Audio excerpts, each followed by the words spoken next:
Okay, I am back for video number 2 because we got cut off because apparently we can only do 15 minutes at a time, but that's okay. And I was just briefly looking at the first video while I was trying to get it uploaded, and the lighting is terrible and these shadows are awful off from this microphone, I guess, on my face, but we'll just ignore that and pretend it's not a problem. Alright, so back to where I was when I got cut off was we were counting in the S block. We have, we start with energy level 1 because that's what we did right here. Energy level 1, we have the S block. Alright, and we have 1, 2, 3, 4, 5, 6, 7. Okay, wonderful. Now, take a look what we wrote. Let me go back up here. Take a look at what we wrote right here. What was the first energy level when the P sublevel showed up? This is my very first P, and the very first energy level is energy level 2. So since this is my P block over here in sort of the purple color, the numbering for this, the first one is a 2. It should be a 2. That doesn't look like a 2. Is a 2. Where aluminum is a 3, 4, 5, 6. So you just renumber yours. Now if you notice, they're the same as these numbers over here. 3, 4, 5, 6. You don't have to, you don't write there, then it's okay, but it's probably not a bad idea to do it.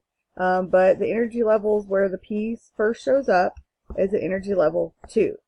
So the very first P is a 2. It's not a 1, it's not a 3, or anything else like that. It is a 2. Okay, lovely. So far it doesn't make, it's not confusing because this 2 right here correlates with this 2. But now it's where it starts to get kind of funny, because we're now going to go down to our D block, which are our transition metals, and the D sublevel shows up at energy level 3. Okay, well, this is my D block and I have it highlighted in green, and I know I'm like kind of over here on this side, but you'll be alright. This is the D, this is energy level 3. Now you notice it does not match up with the period number, and that's what makes it kind of tricky. But renumber 3, 4, 5, 6. And also, well, let's look up here, F. F shows up at energy level 4. We have an F block in energy levels 4 and 5. So down here at the bottom, where F block is, this is energy level 4 and energy level 5. Got it? So far, so good? Okay, so we're almost there. We almost have our rules. We know that for our blocks that we have, for our S block, we can have a maximum of 2 electrons. For our P, a maximum of 6. For our D, we can have a maximum of 10. And for our F block, we have a maximum of 14. Okay, lovely. Now all we have to do is count. So when we're doing our electron configurations, take a look at your periodic table, and I'm going to make mine small, but you guys keep looking at yours, but I want a little bit of space to write. Let's say I do hydrogen. So I'll make a little, you know, guys know I like tables, so we'll have element, and then we'll have electron configuration. That's what EC stands for, electron configuration. Alright, well, with every element, we always start over with atomic number 1. Well, in this case, hydrogen happens to be atomic number 1. Alright, so we go find him, and he is at energy level 1. So you start out 1. What sublevel is hydrogen in? He is in sublevel S. Now, which column is he in? Is he in column 1 or column 2? Hydrogen is in column 1, so if he is in column 1, then his exponent number is 1. This is an electron configuration, and this is the one for hydrogen. So now that we've written it out, let's sort of dissect it and talk about what each of these things represent. This coefficient is my energy level. This is my sublevel. And this exponent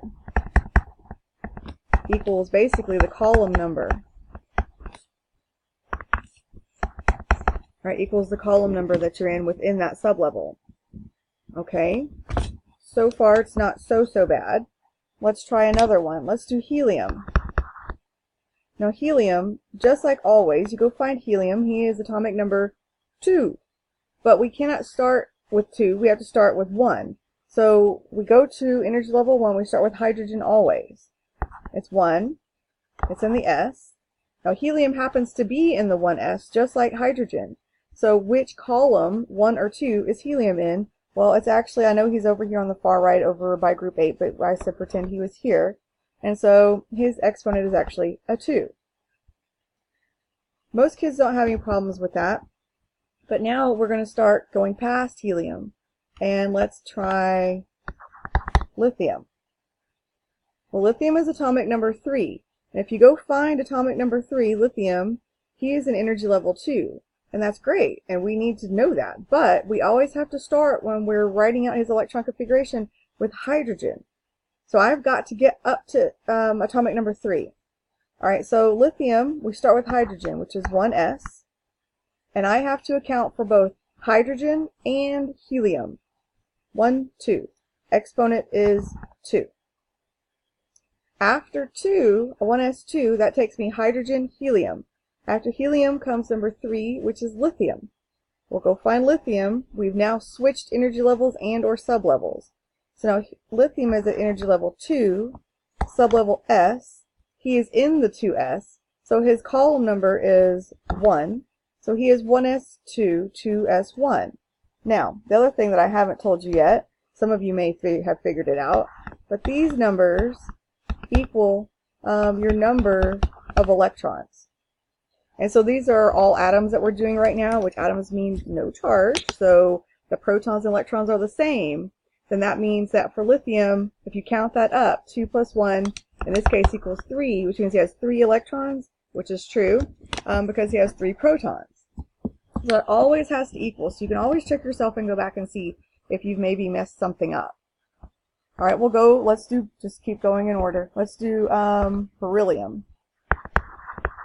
All right, so for beryllium, he is atomic number 4. Go find him. He is in the 2s. But I can't start with the 2s. You always start with 1, which is hydrogen. And hydrogen is in the 1s. His exponent is 2. And then you go after 1, 2, hydrogen, helium. You then have to go down to atomic number 3.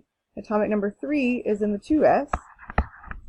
And we're talking about beryllium, and he is in the second column of the 2s. So his exponent is 2. Double check your exponents. They add 2 plus 2, which is 4. And beryllium is atomic number 4, and so that makes perfect sense. Okay, I'm going to kind of come over here to the left because I'm running out of space. Alright, so I have boron next. Now you see where boron is. He is right here. He's atomic number 5. So you should have your periodic table out. I know mine was sort of like a yucky old screenshot of a PDF, so it's kind of blurry, but you guys you should have yours out. Alright, so it's number 5, and he is not in the 1s, he is not in the 2s, but he is in the 2p. But just like everything, we always have to start over with number 1. So number 1 is going to be hydrogen, and it's in the 1s. I have to account for every single electron. So it's hydrogen, helium, that's 2. Exponent of 2.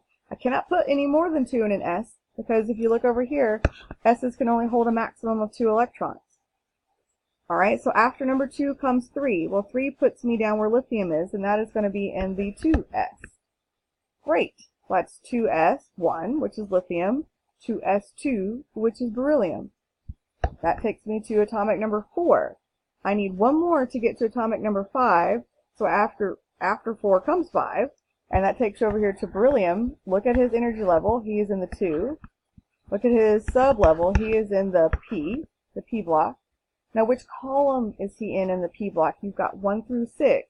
He is in number 1, 2p1. Count them up. 2 plus 2 plus 1 is 5. Boron, his atomic number is 5, so that's it.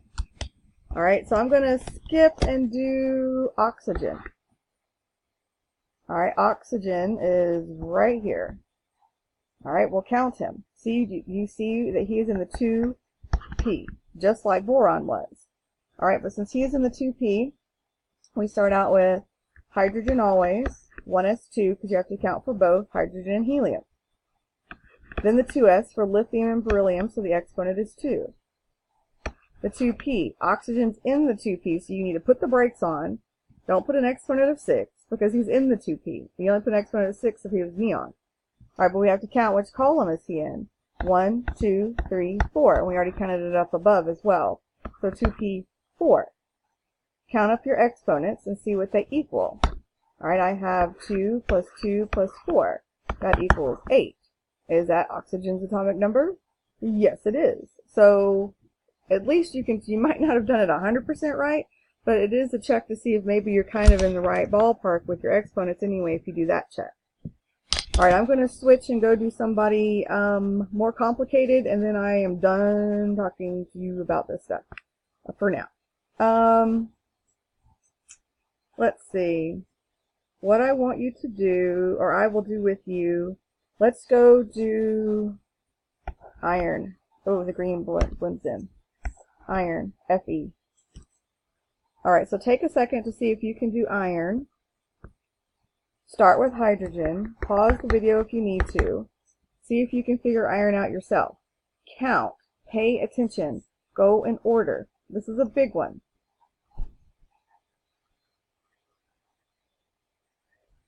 I'm patiently waiting for you to try it.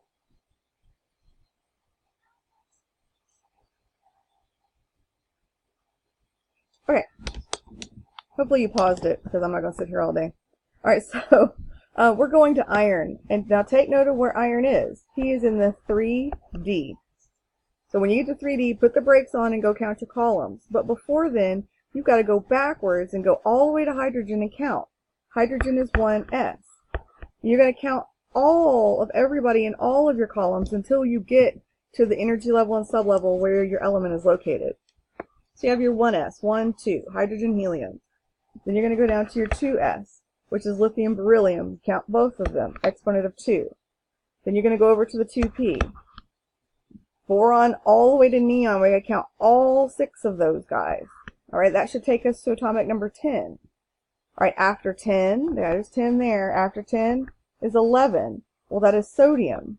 He is in the 3s, and I'm going to count both sodium and magnesium, exponent 2. That takes me to atomic number 12. After 12 is 13, aluminum. Alright, so that's going to take me to the 3p. We got to, iron's not in the 3p, so I got to count all 6 of these. Aluminum, silicon, phosphorus, sulfur, chlorine, and argon. All 6 of them. Okay, well that takes us to atomic number 18. After 18 is atomic number 19. Well, he is in energy level 4. Sublevel S. 19 and 20 are S1, S2. 4s2. Okay, great. That takes me to 20. Now after 20 is atomic number 21. 21 is right here. That is energy level 3. You got to remember we had to renumber it. This is the D sublevel, or the D block. That's where my iron is located, so I need to go figure out which column he's in. 1, 2, 3, 4, 5, 6. 3D, 6. Now do some quick math and count up your exponents and see if they equal the atomic number for iron. Well, I have 2 plus 2, which is 4. 4 plus 6, which is 10. Plus 2 is 12. Plus 6 more is 18. That is 20. And 26. So I've counted for 26 electrons. So that should be iron's atomic number, and that means that you are probably in the ballpark of having it done right. Alright, so you need to look into your packet, the one with all the Roman numerals, and what I want you to do is work on the one that tells you to do electron configuration. Miss McLeod does not have her packet or any of her notes or anything with her at home, so I cannot look up and tell you which Roman numerals they are. If someone wants to leave a comment after I post this in YouTube, no, Google Classroom, whatever, and let everybody know which that is, or I will see if I can find a copy of that thing and let you guys know. But you have access to it, so you probably be faster than me because all my stuff's at school. But you guys do that. Do as many of those as you can. Be very careful when you get down here, if you have any that are bigger than barium, because just follow your numbers. Because once you get down to 6s2, you'll notice if you check your atomic numbers, they don't go in order. Let's zoom this in so we can, I don't know if mine's going to show it very clearly. No, but take a look at yours. atomic number is right here.